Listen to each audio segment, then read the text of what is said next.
Welcome to my channel. मैं हूं मनीषा। दोस्तों, आज की वीडियो बहुत ही हेल्पफुल होने वाली है। आज हम बात करेंगे माघ मास की अमावस्या तिथि के बारे में।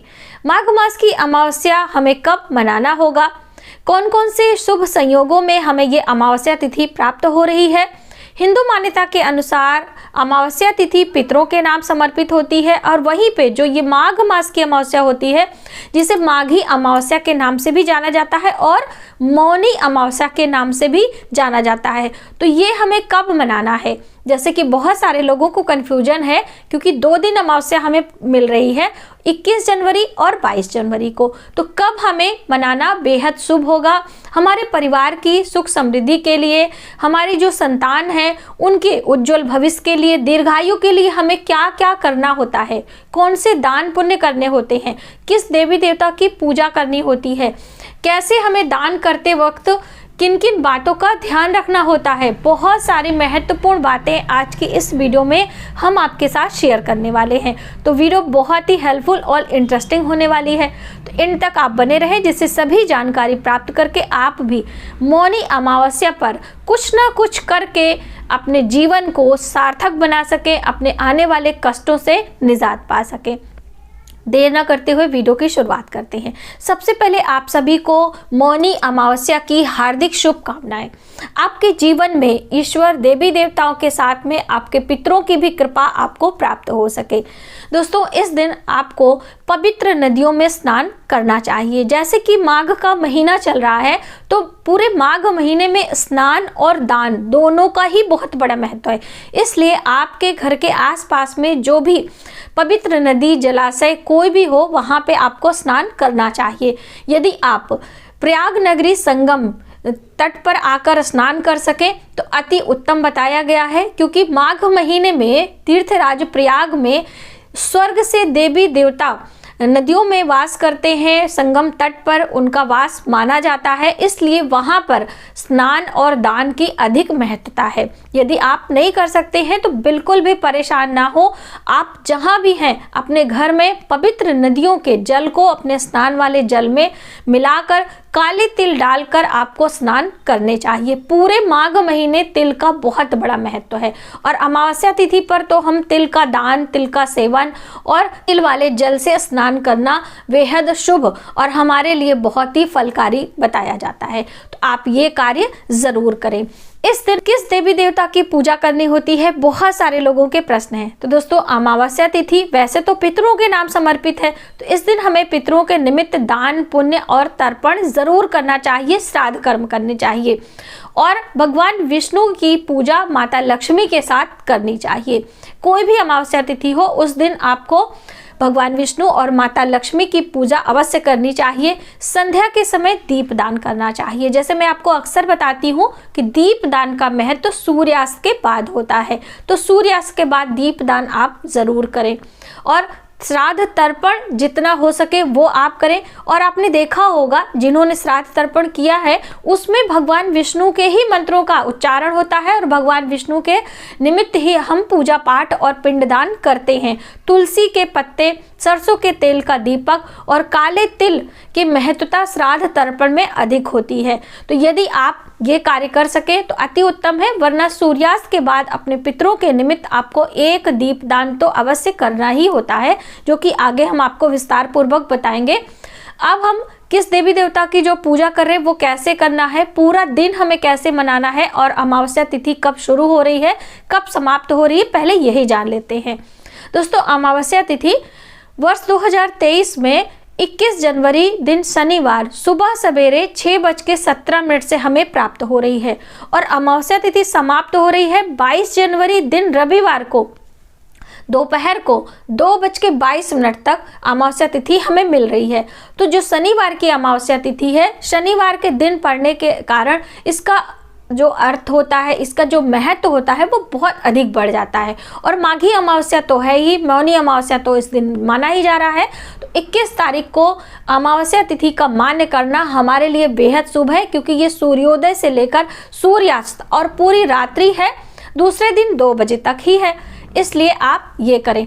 यदि किसी कारण से आप पहले दिन नहीं मना सकते हैं तो दूसरे दिन भी सूर्योदय के साथ में भी अमावस्या है, उस दिन भी आप कर सकते हैं। लेकिन पहले दिन हमें सर्वार्ध सिद्ध योग और हर्षण योग मिल रहा है, इस वजह से 21 तारीख की जो अमावस्या है वो अपने आप में बेहद शुभ संयोगों के साथ में मानी जा रही है। साथ ही साथ दोस्तों आप ये भी जान लीजिए, जो सर्वार्ध सिद्ध योग और हर्षण योग है वो कब से कब तक है, जिससे आपको श्राद्ध तर्पण या कोई दान पुण्य स्नान कर रहे हैं तो वो आपके लिए ज्यादा हितकारी हो सके।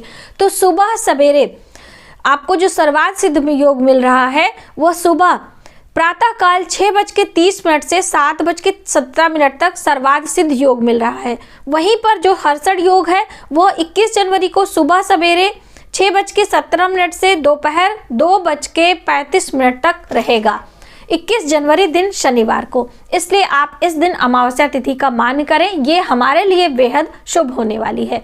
अब कैसे हम पूजा पाठ करेंगे, कैसे स्नान दान करेंगे, क्या होंगे नियम। सुबह सवेरे जैसे मैंने आपको बताया, पवित्र नदियों में आप स्नान कर सके तो अति उत्तम है, वरना नदियों के जल को भी अपने स्नान वाले जल में डालकर आप स्नान करें। उसके बाद सूर्य देव को जल देना आप ना भूलें। सूर्य देव को काले तिल मिलाकर आपको जल देना है, अपने स्नान वाले जल में भी आपको काले तिल मिला लेने हैं। उसके बाद आप यदि व्रत करना चाहते हैं तो व्रत करने, वरना आप बिना व्रत किए भी अमावस्या तिथि के दिन का लाभ पूजा पाठ करके भी ले सकते हैं। और अपने पूजा मंदिर में भगवान विष्णु, माता लक्ष्मी की विधिवत तरीके से पूजा करें। किसी मिठाइयों का यानी कि दूध से बनी मिठाइयों का आप भोग लगा सकते हैं। भगवान विष्णु का पंचामृत से अभिषेक कर सकते हैं। भगवान विष्णु के मंत्रों का जप कर सकते हैं। ओम नमो भगवते वासुदेवाय नमः। दोस्तों तुलसी पत्र आप भोग में जरूर रखें। माता लक्ष्मी के सामने एक घी के दिए जरूर लगाएं। इस तरह से अमावस्या तिथि पर माता लक्ष्मी, भगवान विष्णु की पूजा करें, उनके मंत्रों का जप करें। अब दान के बिना अमावस्या तिथि अधूरा माना जाता है, इसलिए आपको दान भी करना चाहिए। दान में क्या क्या चीजें रखें, तो इस दिन दान में आपको अन्न, वस्त्र, कंबल, जूते, चप्पल, छाता आदि का दान देना चाहिए। अन्न में आप पके हुए अन्न और कच्चे अनाज का भी दान कर सकते हैं, हमारे लिए बेहद शुभ होता है। इस दिन छाता दान देने की बात कही गई है। पैरों में पहनने वाले पादुका यानी कि आप खड़ाऊ दे सकते हैं, चप्पल जूते का दान कर सकते हैं। जैसे कि जूते चप्पल का दान हम अकेले नहीं करते हैं, तो आप सभी सामग्रियों के साथ में अन्न, वस्त्र, दक्षिणा, फल, मिठाइयाँ और कंबल या फिर वस्त्र और ये जूते चप्पल एक साथ छाता के साथ में आप दान करते हैं तो आपके जीवन में समृद्धि आती है। आपकी कोई भी मनोकामना हो वो ज़रूर पूर्ण होती है। और जैसे मैंने आपको एक नियम के रूप में बताया था, हर अमावस्या तिथि पर अपने घर से एक थाली भोजन आपको गरीब को, ब्राह्मण को, किसी को भी आपको ज़रूर दान करना चाहिए अपने पितरों के निमित्त। और रही बात दोस्तों श्राद्ध तर्पण की, तो यदि आप कर सकते हैं तो किसी पुरोहित के साथ मिलकर नदी के किनारे आप श्राद्ध तर्पण करें, वरना पितरों के निमित्त आप भोजन का दान करके छाते, कंबल, खड़ाऊ आदि का दान करते हुए संध्या के समय पीपल वृक्ष के नीचे एक दीपदान जरूर करें और उसमें काले तिल जरूर डालें। ऐसा भी करने से आपके पितरों की आत्मा को शांति मिलती है। यदि आप नहीं जा सकते हैं पीपल वृक्ष के नीचे, तो अपने घर के मुख्य द्वार पर या घर के छत पर कहीं भी खुले आसमान के नीचे पितरों के नाम आप एक सरसों के तेल का दीपक लगा सकते हैं। माता लक्ष्मी की प्रसन्नता के लिए अमावस्या तिथि पर अपने जो घर के बिरवा में आपने तुलसी का वृक्ष लगाया है, तुलसी का पौधा लगाया है, वहाँ पर एक दीपदान आप कर सकते हैं। ऐसा करने से आपके जीवन में समृद्धि आती है, माता लक्ष्मी की कृपा आपको प्राप्त होती है। दोस्तों जो भी हम धार्मिक कार्य करते हैं, जो भी हम व्रत, उपास, अनुष्ठान, दान पुण्य करते हैं, किसी विशेष तिथियों पर, किसी विशेष अवसर पर, उसका लाभ तो हमारी आने वाली संतानें भुगतती ही हैं और जो 10 गुना अधिक फल है वो भी उन्हें प्राप्त होता है। लेकिन वहीं पर यदि हम जाने अनजाने में कोई गलत कार्य करते हैं, कोई अशुभ कार्य करते हैं, वो भी 10 गुना अधिक होता है और उसका भी खामियाजा, उसका भी भुगतान हमारी संतानें करती हैं।